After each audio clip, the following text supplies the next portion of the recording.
নমস্কার বন্ধুরা, আজকে আমরা বানাবো দুই ধরনের শাক। এটা হলো লাফা শাক আর খুঁড়ে শাক বানাবো বেগুন আলু দিয়ে তরকারির মতন। এটাকে তো আমাদের এদিকে লাফা শাক বলে আসামে। আপনাদের সাইডে কি বলে কমেন্ট করে জানাবেন।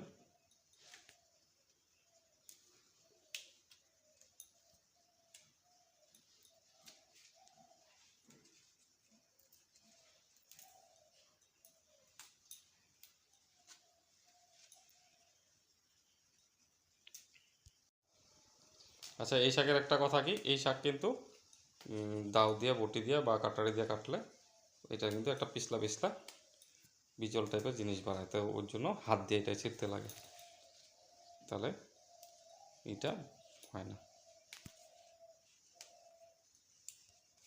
এখন শীতকাল পড়ছে, এখন তো দুনিয়ার খালি শাক পাওয়া যাবে। আর খুঁড়ে শাকটা তো কমন, এটা ওই যে আলু ক্ষেত কেউ লাগায়, আলু ক্ষেত বেগুন ক্ষেত ওগুলো আমাদের এগুলো হয়। এটা কড়াই গরম হয়ে গেছে, লাফা শাকটা আগে বানাই নিই। লাফা শাকে কিছু ফোড়ন দিতে লাগে না।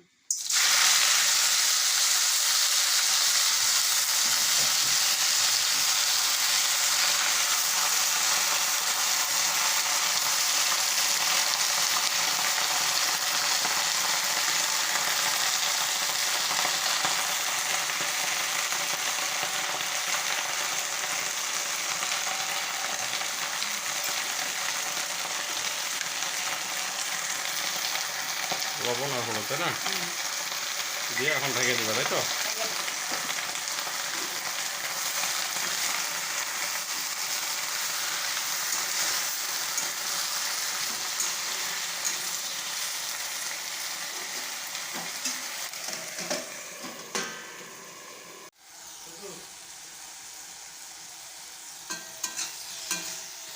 লাফা শাকটা ভাজা হয়ে গেছে, জল দিই।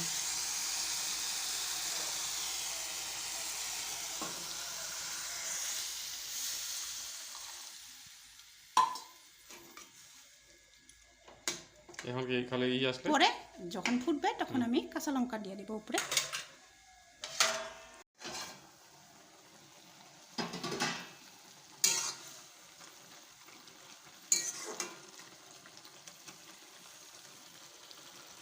হয়ে গেছে, দেখো কাঁচা লঙ্কা দেবো।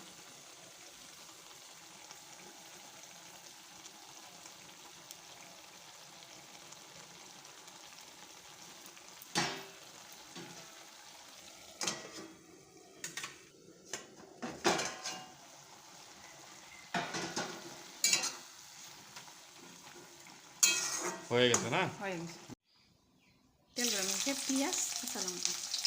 এটা কি বানাবো? খুদনা শাক।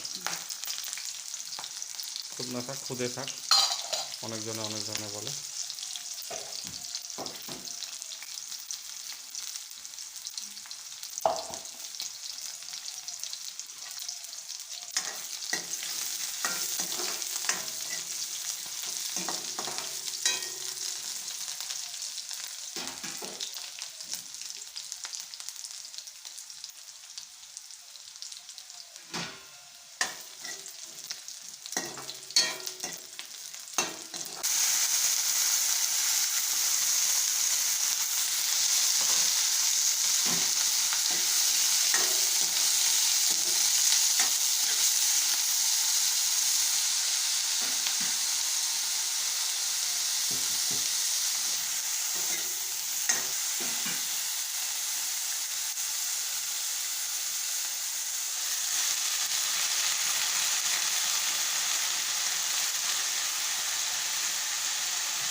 তবে একই খালি লবণ আর হলুদই পড়বে, লঙ্কা পেঁয়াজ আগে পড়ছে, অন্য দিন হবে।